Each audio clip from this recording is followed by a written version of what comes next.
Среди новой волны наборов Лего из серии Гарри Поттер особое внимание, по моему мнению, заслуживает корабль Дурмстранга, который прибыл в школу Хогвартс на турнир трех волшебников. Последний раз такой корабль появлялся 19 лет назад, в 2005 году, поэтому его появление, да еще в столь детализированном виде, это просто праздник для каждого фаната серии.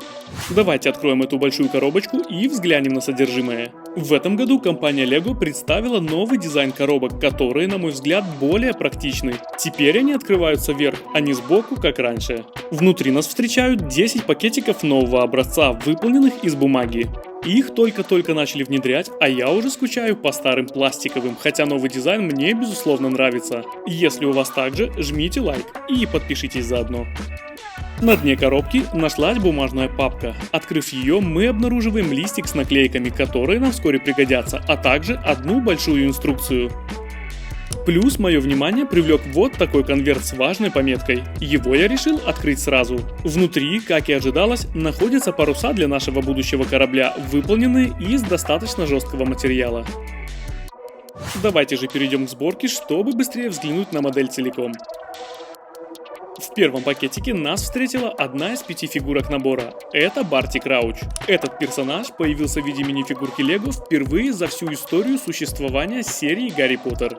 Более подробно о каждой фигурке я расскажу немного позже, поэтому рекомендую досмотреть до конца. Первым делом собираем Кубок Огня и Кубок Победителя турнира трех волшебников.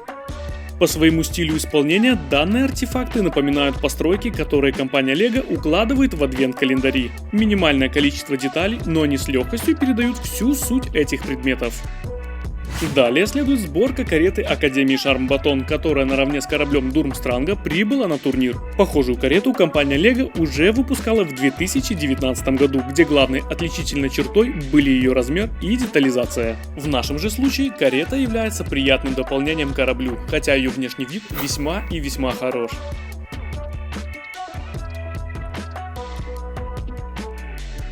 Передвижение кареты по воздуху не было бы возможно без крылатых лошадей породы Абраксан. В наборе фигурка такой лошади присутствует в единичном экземпляре вместо 7 изображенных в фильме, но этого должно быть достаточно, учитывая масштаб кареты.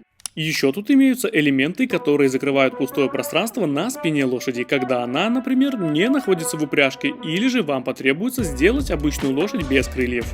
Карету пока отставим в сторону и начнем сборку самого корабля. Процесс этот весьма долгий, но скажу вам, увлекательный. Сборка заняла несколько часов, которые пролетели просто незаметно. Особое удовольствие наблюдать, как постепенно появляются черты того самого корабля, дизайн которого навеян испанскими галеонами. Хочу отметить, что в данном наборе очень много золотистых элементов. Чтобы вы понимали, набор состоит из 1229 деталей, 149 из которых имеют золотой цвет. После того, как были собраны все детали и повешены паруса, пред нами предстал неимоверно красивый корабль в сопровождении не менее красивой кареты. Ладно, шучу.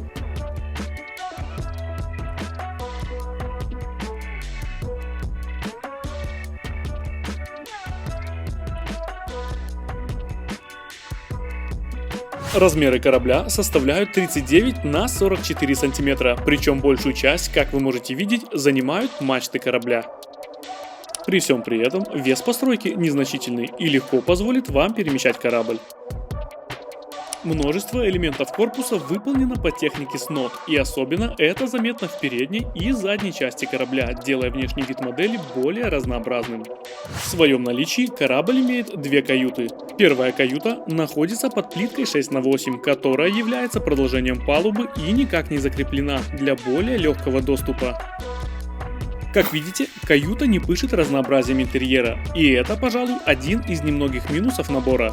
Здесь расположилась кровать и стол с мелкими принадлежностями в виде чашки и лампы. Больше здесь ничего нет.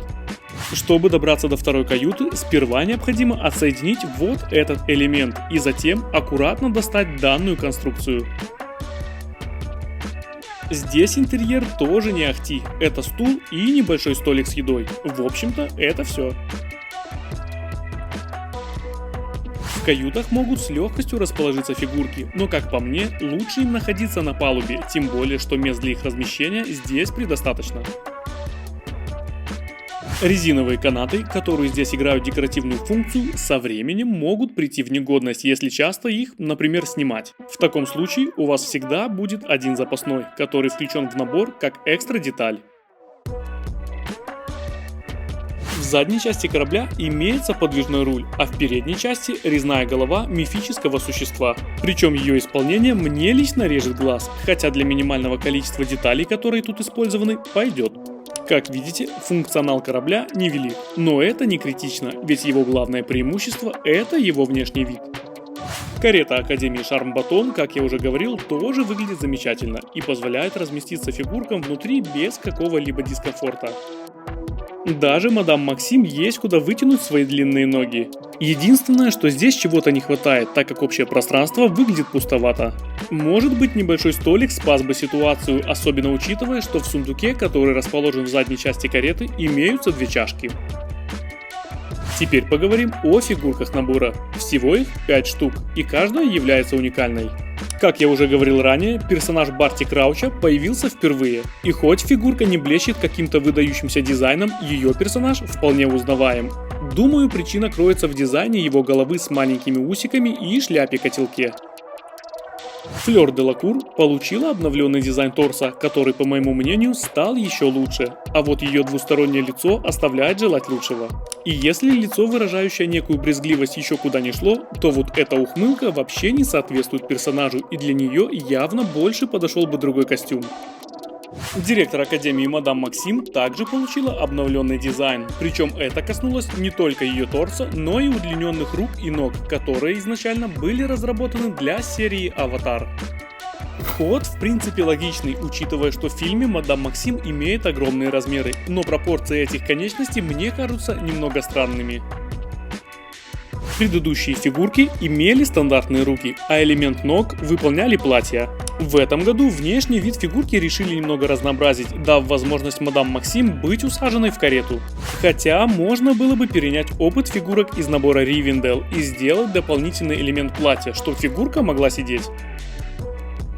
Директор Дурмстранга Игорь Каркаров появлялся в наборах Лего лишь один раз в далеком 2005 году. Поэтому его возвращение – это отличная возможность заполучить фигурку в современном дизайне. Свой элемент волос Каркаров получил от фигурки новой из серии Friends, что объясняет наличие отверстия для аксессуаров сверху прически. В руке фигурки имеется золотой посох, с которым Каркаров прибыл в Хогвартс на турнир. Также ему доступно 2 выражения лица. Первое не выражает никаких эмоций, в то время как второе полно коварства, что весьма соответствует бывшему пожирателю смерти. Звезда Квиддича и один из чемпионов турнира Виктор Крам в наборах Лего появлялся относительно часто, но никогда в своем длинном пальто. Дизайн фигурки просто отличный, и мне нравится сочетание его мехового воротника и печати, которая покрывает торс и ноги фигурки. Выражение лица с улыбкой уже встречалось нам в прошлом году, в то время как лицо с суровым взглядом является абсолютно новым и отлично подходит персонажу.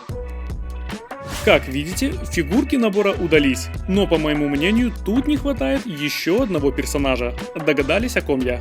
Это Альбус Дамблдор, директор школы Хогвартс. При цене набора в $140 я думаю, что фигурка Дамблдора здесь просто необходима, хотя бы по той простой причине, что именно Дамблдору выпала честь проводить турнир 3 волшебников и принимать гостей по этому случаю.